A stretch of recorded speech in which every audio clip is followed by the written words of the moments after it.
বন্ধু, আমাদের জীবনে এমন অনেক বিষয় আছে যেগুলো নিয়ে আমরা খোলামেলা কথা বলতে লজ্জা পাই। তাই আজকের ভিডিওতে এমনই একটা বিষয় নিয়ে কথা বলবো। ওটি হলো হস্তমৈথুন। এটা কি স্বাভাবিক? প্রতিদিন করলে কি ঘটে, ভালো নাকি খারাপ?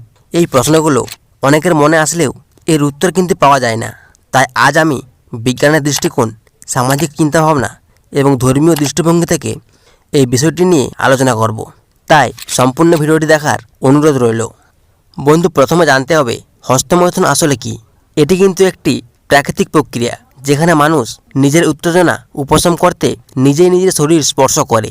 এটি একটি সম্পূর্ণ স্বাভাবিক এবং জীববিজ্ঞানের দিক থেকে স্বাস্থ্যের জন্য ভালো বলে মানা হয়, কারণ এটি স্ট্রেস কমায়, মনোসংযোগ বাড়ায় এবং শরীরের বিভিন্ন হরমোন নিঃসরণে সাহায্য করে।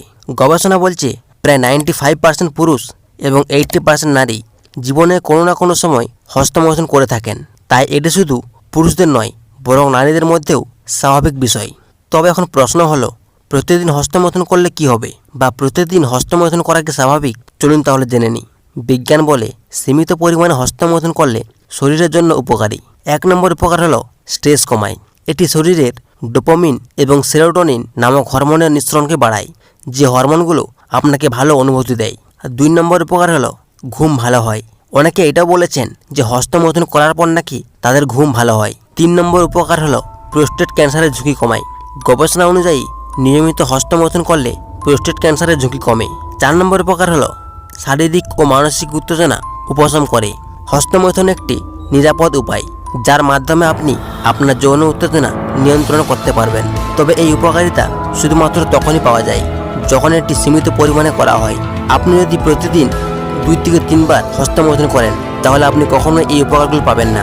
প্রতিদিন, বিশেষত অতিরিক্ত হস্তমৈথুন করলে কী সমস্যা হতে পারে চলুন এখন জেনে নিই। বন্ধু, একটা কথা, অতিরিক্ত কোনো কিছু ভালো নয়। প্রতিদিন বা অতিরিক্ত হস্তমৈথুনের কারণে বিভিন্ন সমস্যা হতে পারে। 1 নম্বর সমস্যা হলো শারীরিক ক্লান্তি। প্রতিদিন বেশি পরিমাণে হস্তমৈথুন করলে শরীরে ক্লান্তি দেখা দেয় এবং এনার্জি কমে যায়। 2 নম্বর সমস্যা হলো মানসিক চাপ। অনেক সময় অতিরিক্ত হস্তমৈথুনের কারণে অপরাধবোধ বা লজ্জাবোধ তৈরি হয়, যা আপনার মানসিক চাপকে বাড়িয়ে দেয়। 3 নম্বর সমস্যা হলো আসক্তি তৈরি হতে পারে। গবেষণা বলছে অতিরিক্ত হস্তমৈথুন করলে এটি এক ধরনের আসক্তি হিসেবে গড়ে উঠতে পারে, যা আপনার দৈনন্দিন জীবনে সমস্যা তৈরি করে দেয়। 4 নম্বর সমস্যা হলো যৌন জীবনে নেতিবাচক প্রভাব। অনেকে এটা বলেছেন অতিরিক্ত হস্তমৈথুন তাদের যৌন জীবনে নেতিবাচক প্রভাব ফেলেছে, যেমন ইরেকটাইল ডিসফাংশন বা যৌন আকাঙ্ক্ষা কমে যাওয়া।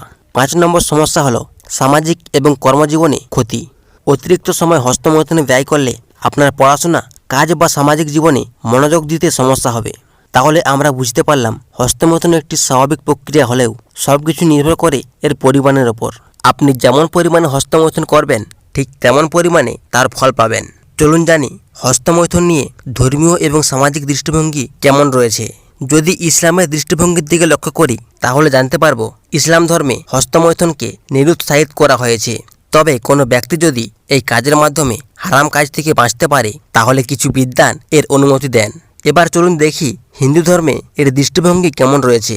হিন্দু ধর্মে ব্রহ্মচর্যের কথা বলা হয়েছে, যেখানে নিজের যৌন ইচ্ছাকে সংযমের মাধ্যমে নিয়ন্ত্রণ করার পরামর্শ দেওয়া হয়। চলুন এখন জেনে নিই খ্রিস্টান ধর্মে এর দৃষ্টিভঙ্গি কেমন রয়েছে। খ্রিস্টান ধর্মে হস্তমৈথুনকে পাপ হিসেবে গণ্য করা হয়। এখন জানবো সামাজিক দৃষ্টিভঙ্গি। সামাজিক দৃষ্টিভঙ্গিতে এর প্রভাব কতটুকু চলুন জেনে নিই। আমাদের সমাজে এটি এখনও একটি ট্যাবু। এ নিয়ে কেউ কথা বলতে চায় না, কিন্তু এই চুপ থাকার কারণে মানুষ বিভ্রান্ত হয় এবং ভুল তথ্যের শিকার হয়। তাই আমাদের উচিত বিষয়টি নিয়ে সঠিক জ্ঞান অর্জন করা এবং অন্যদেরকেও উৎসাহিত করা। সুতরাং হস্তমৈথুন একটি স্বাভাবিক এবং প্রাকৃতিক বিষয়, তবে এর ভালো বা খারাপ দিক নির্ভর করে আপনি এটি কিভাবে এবং কতবার করছেন তার উপর। অতিরিক্ত কোনো কিছু ভালো নয়। আপনার শারীরিক এবং মানসিক স্বাস্থ্য ঠিক রাখতে নিয়ম মেনে চলুন। সবচেয়ে গুরুত্বপূর্ণ বিষয় হলো এই নিয়ে অযথা লজ্জা না পেয়ে সঠিক তথ্য জানা এবং প্রয়োজনে একজন ভালো বিশেষজ্ঞের পরামর্শ নেওয়া। যদি এই ভিডিওটি আপনার জন্য উপকারী মনে হয় তাহলে শেয়ার করতে ভুলবেন না।